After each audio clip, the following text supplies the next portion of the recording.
Hello, and welcome to another episode of Ask Adam Live. ASK is the acronym for Always Seek Knowledge. Always to seek knowledge in life, in general. Just to ask questions. Quite frankly, be inquisitive and curious. And if something seems strange, dig a little deeper, find out more. Ask.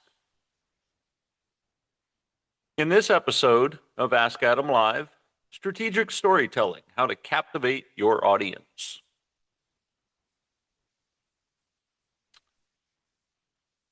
Facts tell, but stories sell, and they stick. You can have the best product, pitch, or point, but if you don't tell it like a story, it just doesn't land. Whether you're a leader, coach, entrepreneur, speaker, the story is the bridge between attention and action. I've found many times by sharing a story with someone, not only do you kind of get them involved, especially if some story that they can relate to, then they see themselves in that situation. Like when I'm having a conversation with people and I'm sharing with them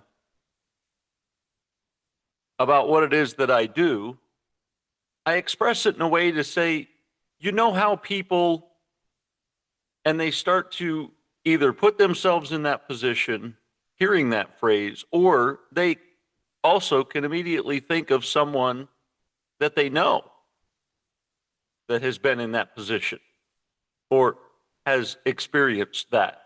And most likely they remember that experience of a friend because the friend also told it to them in a story.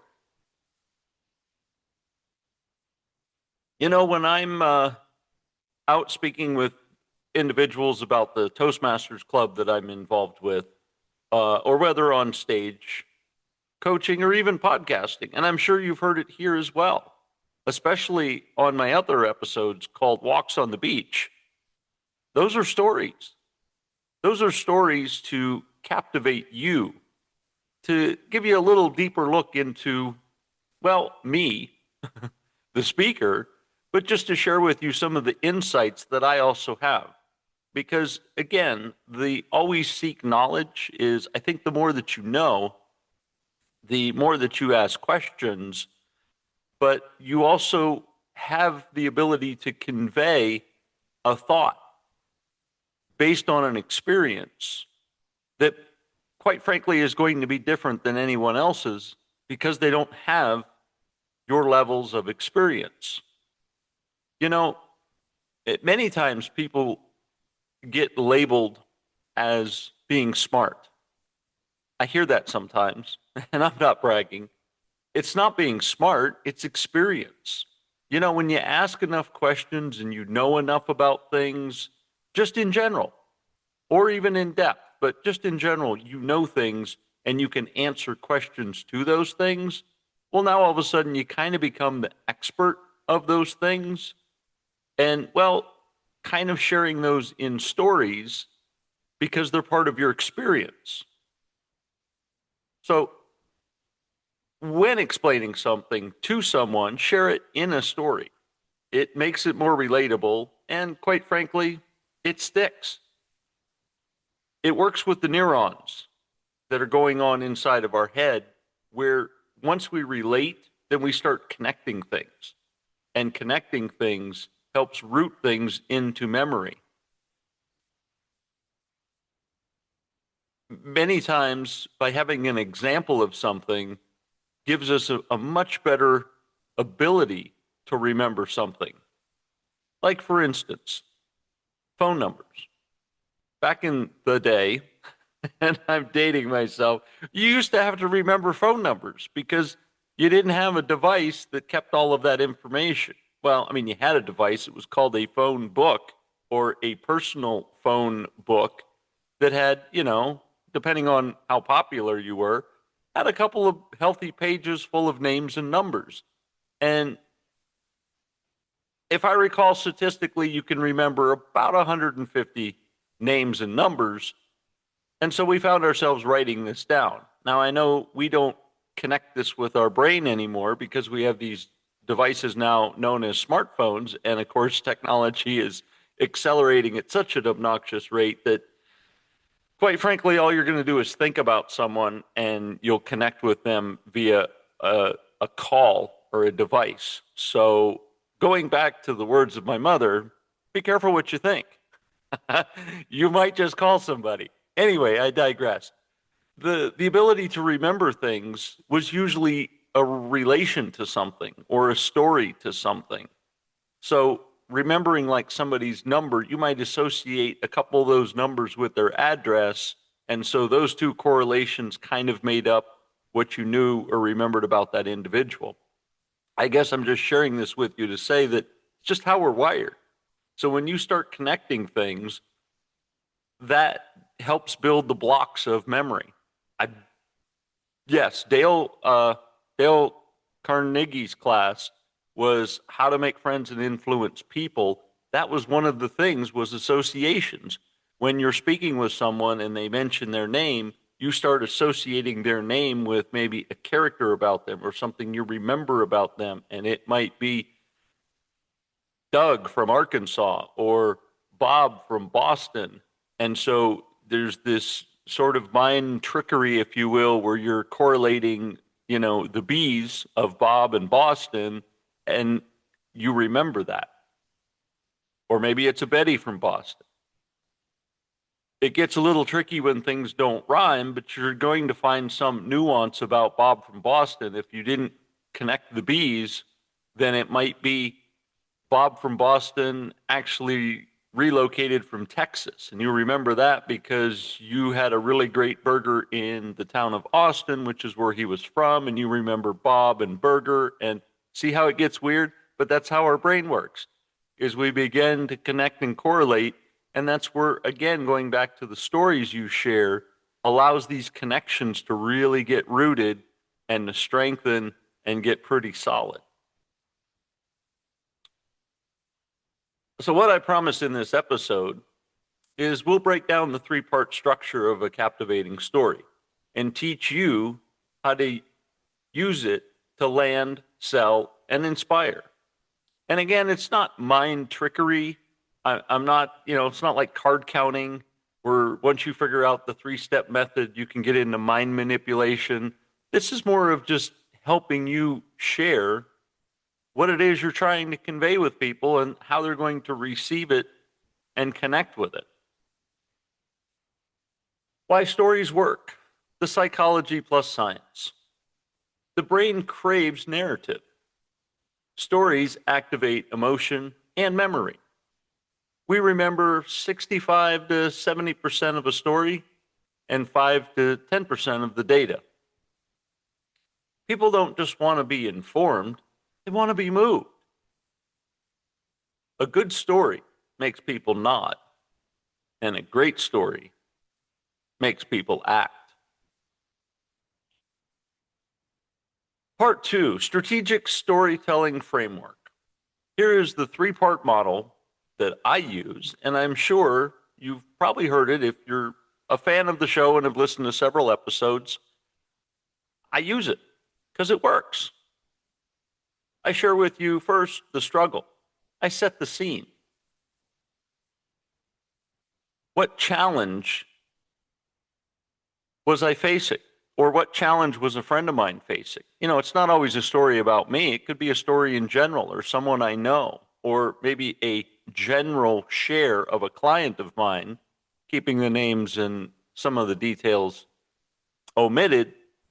But when I can share with you a challenge that someone had or an experience someone had, and then how they overcame it, well, that can be inspiring to you to want to do something for yourself, right? So again, it's putting you into action and keeping it raw, real, and specific. Well, that's even better. Although when it comes to telling tales about clients, it gets kind of tough. So to stay out of the weeds, I share with you the experiences that I can disclose, which I'm giving myself full authority to do so. Second is the shift. What changed? So, for instance, in myself, having a specific struggle of maybe just conveying that, my book, when I was pushing the book that I had, it was kind of a struggle because it's like, it's not really, the first book was not part of what I do. It's maybe a little bit more of where I came from, and it's a lot of stories.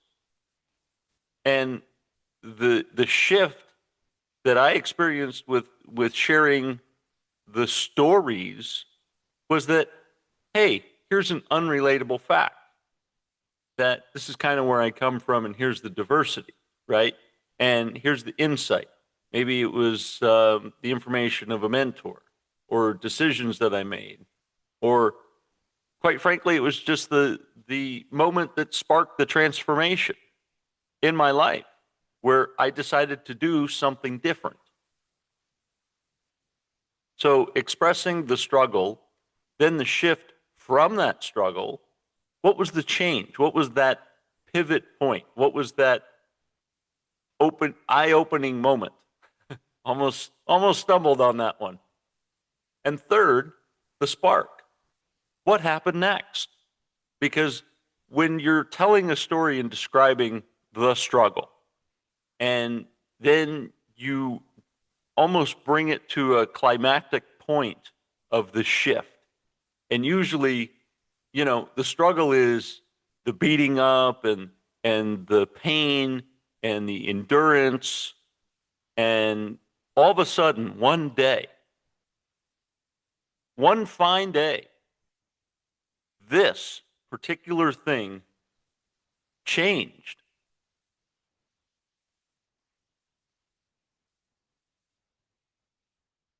Well, now you see the spark? I know it was quiet, but that was to prove a point, is that you were in suspense. You're like, well, that's the spark. When that shift occurs, then there's the spark. What happened next? You want to know, because I've gotten you involved with the struggle. And then I got you further involved with the pivot point, which was what they started to endure that created the change. Well, now you want to know what happened next, right? The breakthrough, the results, the life change. And of course, along with this is, what can you learn from this story?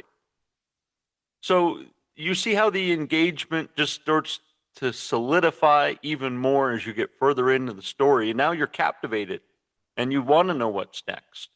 And then you find out what's next, and you're like, now it's because you're so involved, you start to become in that realm of relatability where you say, oh, well, this is a little bit like my life. Or, hey, I have a friend that shared the same experience. I wonder if they had the spark, or if they're still in the shift. And then you can share that information to say, hey, I heard from a story. And you're coming from a point of being involved because you heard this story and got so fully engaged that now you share the story, the struggle, the shift, and then what happened next. And that can share with a friend or family or whoever you're telling the story to about this, that helps them change, evolve, and get better. Does that make sense? And of course, because you got so involved, and because 65 to 70% of the story I just shared with you, you remembered, not really the details or statistics, but the story, you now share with a friend to go, hey, I know somebody that had the same similar experience. Here's what they did. And even though you're not licensed to give advice and stuff like that, you're still conveying information. And that's, again, part of what I appreciate about sharing this information with you, is I want to get that out there. I want us to have those conversations and to share stories. and not just not talk to each other. We need to share stories and experiences. Many cultures around the world share stories and experiences. And one of the reasons they do this as a nation is because as a nation, they've made mistakes, they've had struggles, and each generation wants the next to be better. And they want them to evolve and to not make mistakes of the past. Um, I think of the tribal Indians seem to tell a lot of stories, and a lot of it is, knowing yourself, but also knowing the past and understanding where you came from, as well as where you're going, and to be confident about yourself and moving forward. Now, I know I just kind of scratched the surface on that, but they're one of the groups of people that share knowledge with the generations. I think we're falling by the wayside with that, and it's so important, even not even a cultural thing, but just in general. Let's share the experiences as a culture through the stories of our lives with others. The more I understood and had conversations with people, the more I understood, man, they're struggling too, although sometimes in a different way. It's still in the category of struggle. And so to understand that everybody is in some level of struggle, some exercise of, I don't want to say strife, but just they're going through stuff, right? And so just knowing that individuals are going through things, well, it's pretty easy to relate. Hey, you're going through stuff. And we're not going to beat each other up too bad, understanding that, well, we're going through stuff.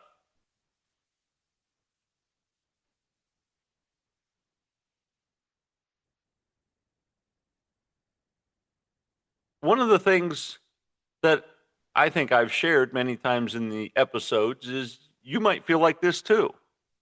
And that makes that kind of relatable, right? When you, oh, yeah, I have experienced that. Or, yeah, something similar to that has been my experience.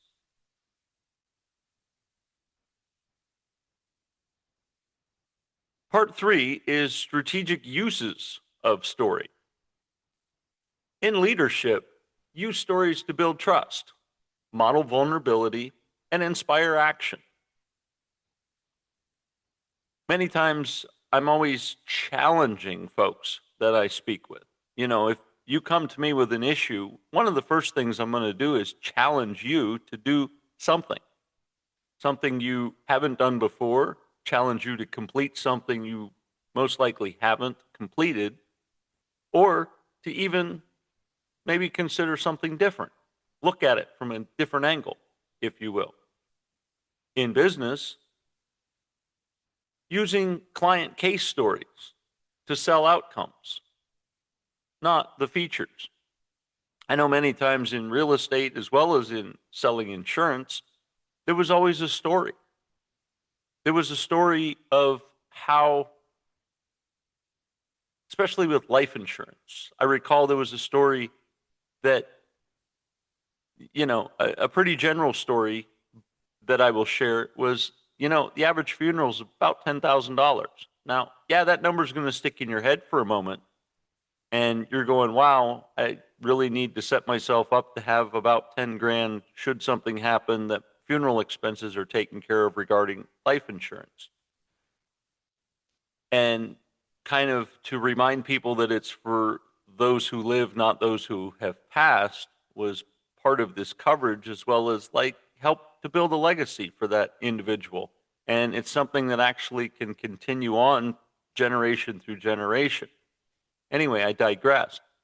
Kind of gets in the logical weeds, if you will.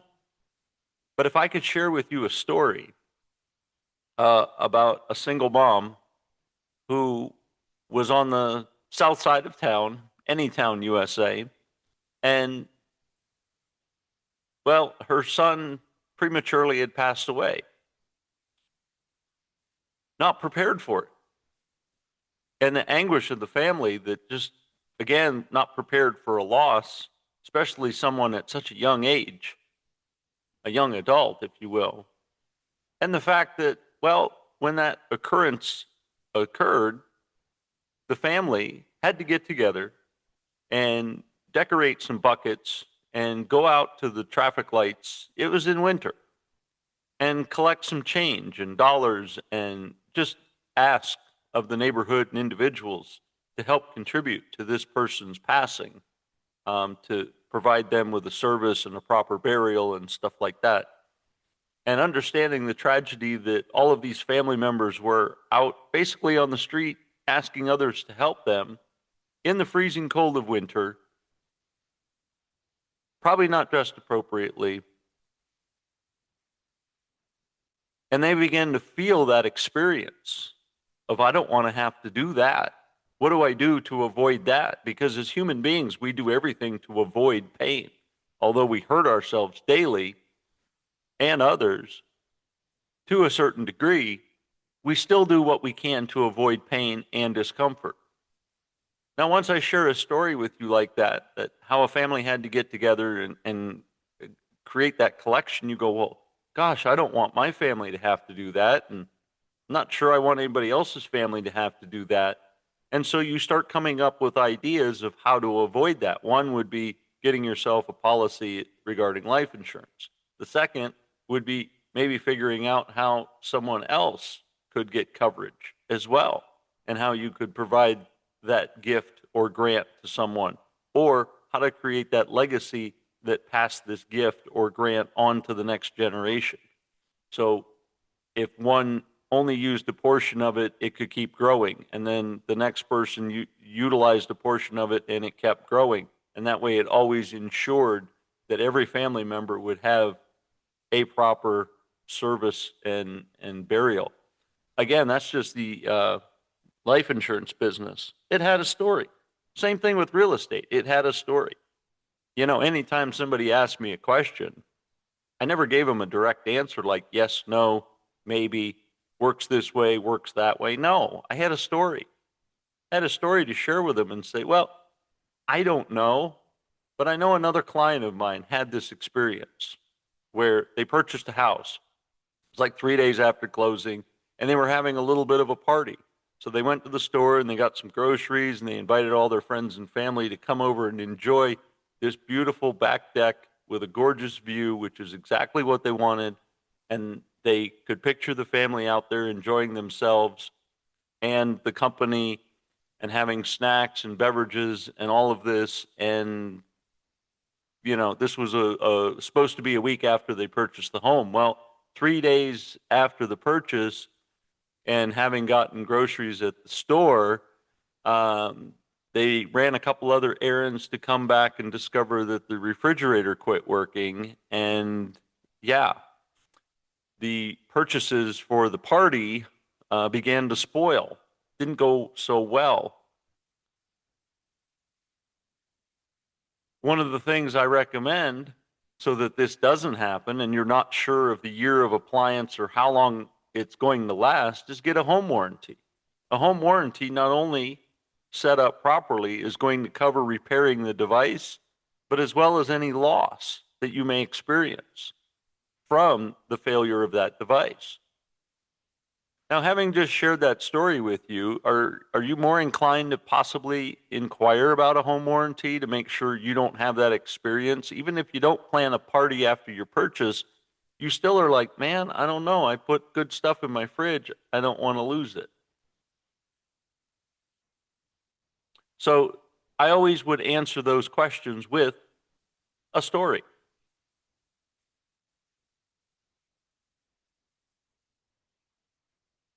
I find that shifted the energy when I would break down the moment and not just say, well, that's up to you. You decide. You want a warranty or not? Or, hey, have you thought about coverage? You know, the life insurance experience? If not, that's fine. Or here's the 3 categories we can look at. Here's the numbers. Here's what it cost a month. Honestly, I found and discovered it really didn't matter what it cost a month. It was what was the level of pain it was going to take away. That was the measuring tool. If it took away a lot of pain and discomfort, man, they would figure out where to find the money and cut the check for that premium each month. It really just depended on, well, yeah, how you wanted to avoid the pain.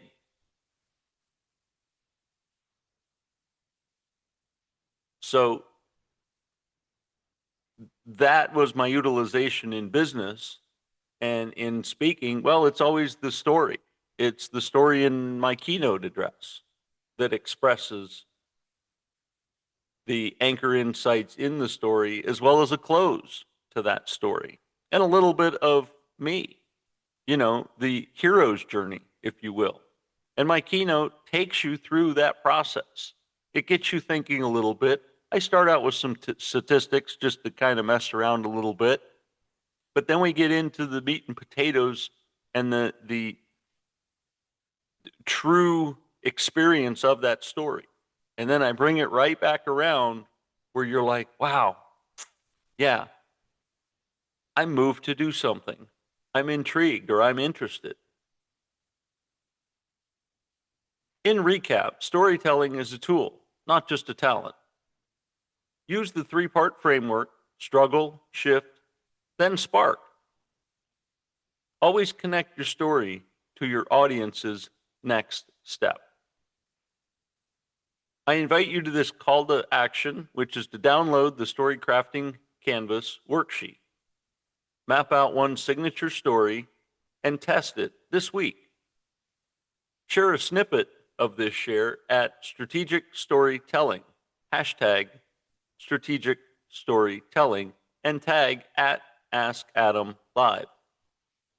The right story, told at the right time, unlocks trust, courage, and connection.